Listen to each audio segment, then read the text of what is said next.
Ngayon ay pag-usapan natin ng different forms of society. Kapag sinabi nating different forms of society, ito yung mga panahon kung saan iba't iba ang uri ng pamumuhay ng mga tao. Ulitin ko, mga panahon kung saan iba't iba ang uri ng pamumuhay ng mga tao. Tulad ng ating nabanggit dun sa isang video na ating ginawa.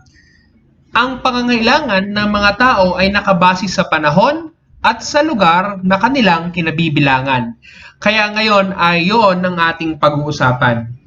Okay, for the discussion, pag-uusapan natin yung four major forms or four major stages sa society. Tapos dadagdagan natin ng dalawa.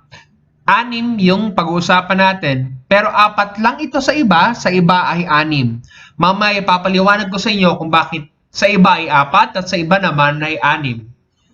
Different forms of society atin ang pag-usapan. Hunting and gathering society. Ito ay yung primary institution, sabing ganyan. Primary institution is the family. Bakit? Nung mga panahong ito, sama-samang namumuhay ang mga tao bilang pamilya at dahil sama-sama silang nabubuhay bilang pamilya, ay kumikilos din sila ng sama-sama. Ang pangunahing kanilang pinagkukunan ng pagkain ng kanilang ikabubuhay ay ang hunting and gathering. Ulitin natin, ang kanilang pinagkukunan ng pamumuhay, pinagkukunan ng pagkain, ay ang hunting and gathering. Paano yung hunting? Sila ay nangangaso ng mga hayop. Sila ay nagagather ng mga halaman, ng mga bumabagsak na prutas, at kung ano-ano pang po pwede lang makain na kanilang napupulot. Okay?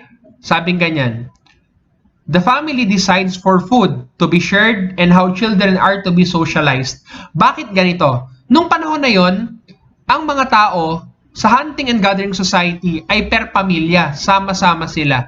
Hindi sila masyadong pinalalabas sa mga bata sapagkat delikado. Pwede silang makain ng mabangis na hayop, pwede silang makuha ng kalabang pamilya, pwede silang bigla na lang mawala dahil hindi kabisadong lugar na kanilang kinabibilangan. Use simple technology to hunt animals and gather vegetation for survival. Stones and wood. Pag sinabi nating stones, mga bato.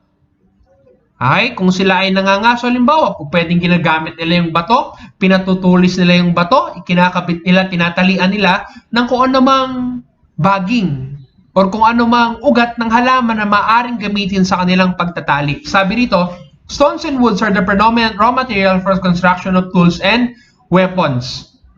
Bato lamang. Kaya 'di ba nung mga yung mga archaeologists natin kapag sila ay naghahanap ng kanilang mga prospect ng kanilang mga inahanap na gusto lang makita sa isang lugar, ang kalimitan nakikita nila sa primitive times, sa lumang panahon, ay usually mga stone tools, mga bato na nakatali sa kahoy, or mga kahoy na kung saan matitibay ang mga ito.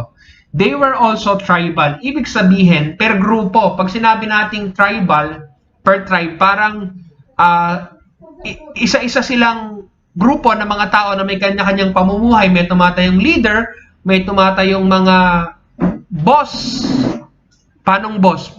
Meron silang sinusunod.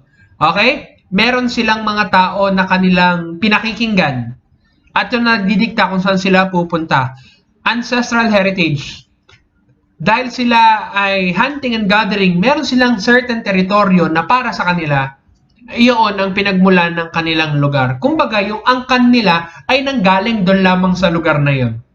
May common set of traditions and rituals. Halimbawa, pagpapatay ng manok, pagpapadugo ng baboy, paggamit ng kung ano-anong kagamitan. Okay? Meron daw silang dalawang special na posisyon, yung headman, tulad ng sabi ko kanina, yung parang tumatayong boss na kanilang sinusunod, the political leader, okay, or kung di man angkop yung boss yung kanilang iginagalang na tumatayong leader sa kanila, and the shaman.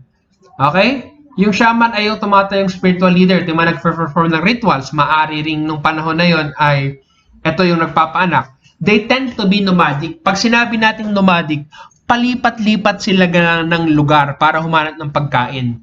Kasi kung nag-gather ka sa isang society, ang tinitingnan mo rin ay panahon. Kung panahon ng tag-ulan, iaangkop mo yung hinahanap mong pagkain sa panahon ng tag-ulan. Kung panahon ng tagtuyot at wala nang makain sa lugar na to, lilipat kayo ng lugar. Look at this image. So para meron kayong idea kung ano yung hunting and gathering society. Balikan natin, hunting, nangangaso, gathering, namumulot ng mga halaman, ng mga prutas, na tinitingnan nila at nakikita nila na maaaring kainin ng mga panahon na yon.